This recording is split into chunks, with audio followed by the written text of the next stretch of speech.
یہ تو اللہ رب العزت کا کرم ہے ہم پر کہ اللہ نے ستاری کا معاملہ فرمایا، اللہ نے میرے گناہوں کو پوشیدہ رکھا، اور اللہ تعالیٰ نے ہم سب کو اپنے اپنے جو ہمارے عیوب تھے ان کے اوپر اللہ تعالیٰ نے پردہ ڈال دیا۔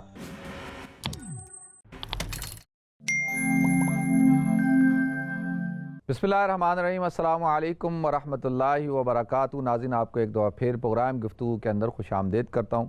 ناظرین، حضرت عقبہ بن عامر رضی اللہ تعالیٰ عنہ نے حضور اکرم صلی اللہ علیہ وسلم سے ایک دن سوال پوچھا، یا رسول اللہ، نجات کیا چیز ہے؟ من نجا، کہ نجات میں کیسے حاصل کر سکتا ہوں؟ یعنی آخرت کے اندر اللہ رب العزت مجھے جہنم سے نجات عطا فرمائے، جہنم کے عذاب سے، اس کی آگ سے نجات عطا فرمائے، اللہ تعالیٰ مجھے اخروی کامیابی عطا فرمائے۔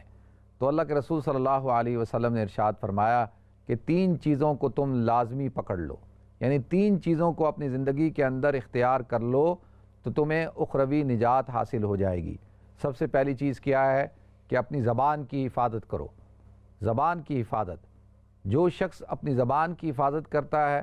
اللہ کے رسول صلی اللہ علیہ وسلم نے ارشاد فرمایا کہ میں اس کو جنت کی ضمانت دیتا ہوں،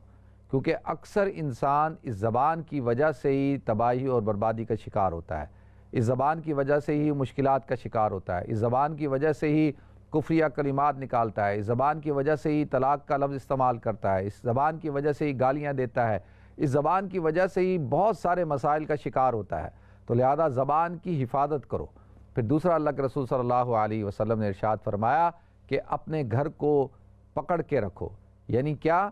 کہ اپنے گھر کو پکڑ کے رکھو، مطلب یہ ہے کہ اپنے گھر میں رہو، زیادہ سے زیادہ اپنے گھر میں رہو، بغیر ضرورت کے گھر سے باہر نہ نکلو۔ کام کے لیے جاؤ، کاروبار کے لیے جاؤ، تجارت کے لیے جاؤ، اور ضرورت کے لیے سفر کرو، اور جیسی سفر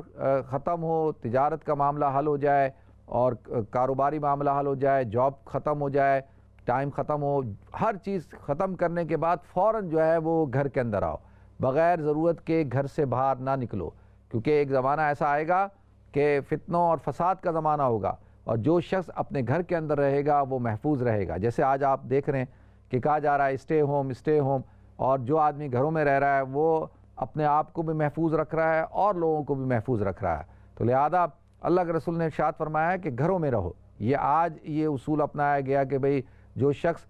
بغیر کسی ضرورت کے وداؤٹ اینی ریزن جو ہے گھر سے باہر زیادہ رہتا ہے، اس کے ساتھ مسائل زیادہ ہوتے ہیں، اس کے ساتھ پریشانی زیادہ ہوتی ہے، وہ اپنے آپ کو مشکلات میں زیادہ پھنساتا ہے۔ تو جو آدمی گھر میں رہتا ہے وہ اپنے آپ کو بہت سارے مسائل سے بچا لیتا ہے۔ اور تیسری چیز اللہ کے رسول صلی اللہ علیہ وسلم نے ارشاد فرمائی کہ اگر تم چاہتے ہو کہ تمہیں اخروی نجات ملے، اللہ تعالیٰ تمہیں جہنم کے عذاب سے بچا لے، آخرت میں کامیابی عطا فرمائے، تو اپنے گناہوں پر ندامت اختیار کرو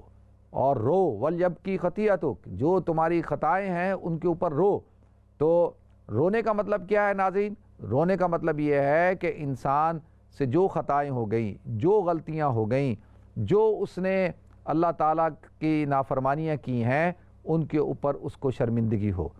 اگر ایک شخص آتا ہے اور کہتا ہے کہ جی میں رونا چاہتا ہوں لیکن رو نہیں سکتا، مجھے رونا نہیں آتا، لیکن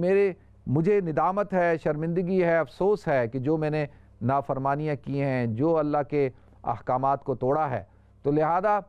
اس کا مطلب کیا کہ آدمی اپنے گناہوں پر ندامت اختیار کرے، روئے اور توبہ کرے، اور آئندہ کے لیے عزم کرے کہ میں آئندہ یہ غلط کام نہیں کروں گا۔ ناظرین، ہمارے شیخ حضرت مولانا یحییٰ مدنی صاحب، دیکھیں میں نے زندگی کا جو بچپن کا جو پیریڈ ہے وہ ان کے ساتھ گزارا ہے، اور انہوں نے الحمدللہ ہماری تربیت کی۔ تو وہ کہا کرتے تھے کہ دیکھو، جب بھی کوئی گناہ کرنے کا وقت آئے، کہ جب تم لوگوں کہ تم کوئی گناہ کر رہے ہو یا تمہارے پاس کوئی موقع ہے گناہ کرنے کا، کسی بھی قسم کے گناہ کرنے کا،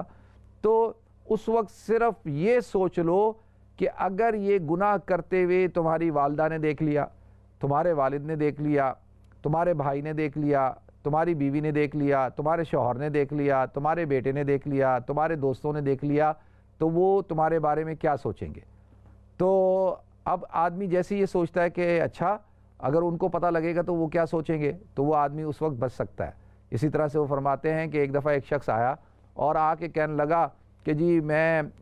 چاہتا ہوں کہ مجھے جو ہے وہ گناہ کے اندر میں بہت جلدی ملوث ہو جاتا ہوں۔ تو انہوں نے اس کو سمجھانے کے لیے کہا کہ اگر دیکھو تمہارے پاس اللہ تعالیٰ 2 آپشن دے دے، ایک آپشن یہ ہو کہ بھئی تم گناہ کرو، تمہیں اجازت ہے، جتنے گناہ کرنے ہیں کرو، لیکن